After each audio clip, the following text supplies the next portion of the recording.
महाराष्ट्र लोकांचे मत, लोकांचा विश्वास, आमची बातमी।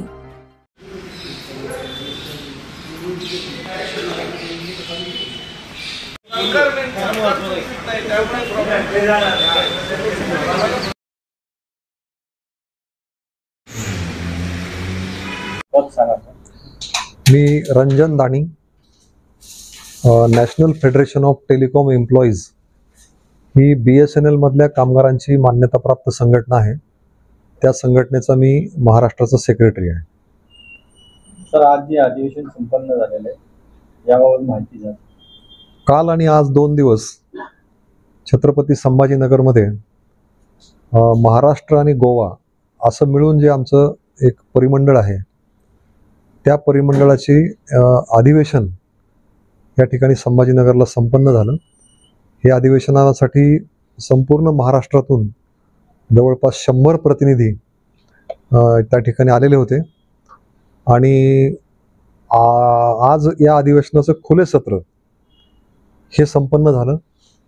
त्या खुल्या सत्रासाठी आम्ही आजचा एक विषय असा जाणीवपूर्वक ठेवलेला होता की BSNLचे कर्मचारी आणि BSNL कंपनी यांच्यासमोर आज काय काय प्रश्न आहेत किंवा काय चॅलेंजेस आहेत, तर त्याच्या संबंधी एक चांगला विचार विनिमय त्या सत्रामध्ये झाला। तर त्या सत्रामध्ये प्रामुख्याने BSNL संभाजीनगरचे जनरल मॅनेजर जे की 3 जिल्ह्याचे प्रमुख आहेत, तर ते केशरवाणी साहेब त्या ठिकाणी प्रमुख पाहुणे म्हणून होते आणि त्यांनी एक सविस्तर आढावा की BSNL कडे आज जे ग्राहक आकृष्ट होत आहेत खाजगी कंपन्यांनी दरवाढ केल्यामुळे, तर त्या ग्राहकांना टिकून ठेवावं, चांगली सेवा द्यावी, चांगलं स्पीड द्यावं आणि आमचे जे मोबाईल टॉवर्स आहेत आणि त्याचबरोबर आमचं ऑप्टिक फायबर नेटवर्क आहे, तर हे नेटवर्क 24 तास चालू राहावं, त्याचा डाऊन टाईम कमी व्हावा आणि अवेलेबिलिटी ही 98-99% पर्यंत राहावी, जेणेकरून कस्टमरला एक कंटिन्युअस अशा प्रकारची सर्व्हिस मिळेल।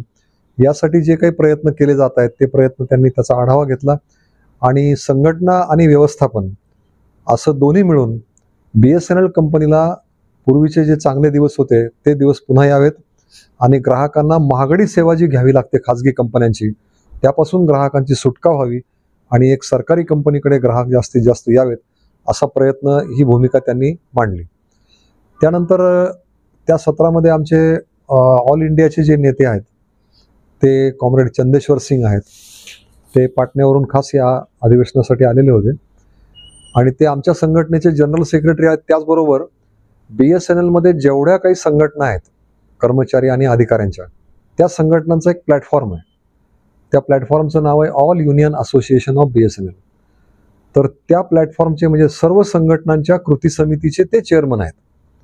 म्हणजे एक मोठे नेते दिल्लीवरून या ठिकाणी मुद्दाम या अधिवेशनासाठी आलेले होते आणि त्यांनी बोलताना भूमिका अशी मांडली की आज BSNL कर्मचाऱ्यांचे प्रश्न हे अतिशय तीव्र झालेले आहेत। BSNLचे कर्मचारी आज 80% कामगार हा त्याच्या वार्षिक इन्क्रिमेंट पासून सुद्धा वंचित आहे आणि त्याला मी स्टॅग्नेशन म्हणतो। तर ते स्टॅग्नेशन अनुभवत आहेत आणि पे कमिशन जे आहे दर 10 वर्षांनी जे मिळतं कर्मचारी वर्गाला, तर ते पे कमिशन म्हणजे आम्ही पे रिव्हिजन म्हणतो त्याला, तर ते पे रिव्हिजन 2007 नंतर आम्हाला मिळालेलं नाही। म्हणजे जवळपास किती वर्ष झाली, 18 वर्ष, 18 वर्षापासून हा BSNLचा कर्मचारी वेतनवाढीपासून वंचित आहे। आज या कर्मचाऱ्यांना प्रमोशनचं जे धोरण आहे ते प्रमोशन अधिकाऱ्यांना दर 5 वर्षांनी आणि कर्मचाऱ्याला मात्र 7 वर्षांनी 8 वर्षांनी अशा प्रकारचा भेदभाव केला जातो। कर्मचाऱ्याचं दुर्दैवाने निधन झाल्यानंतर जी अनुकंपा भरती असते ती अनुकंपा भरती BSNL मध्ये 2019 पासून बंद झालेली आहे। त्याच्यानंतर आम्हाला मेडिकल फॅसिलिटीची जी भरपाई मिळायची ती बंद झाली, LTC फॅसिलिटी जी कर्मचाऱ्यांना मिळते ती बंद झाली।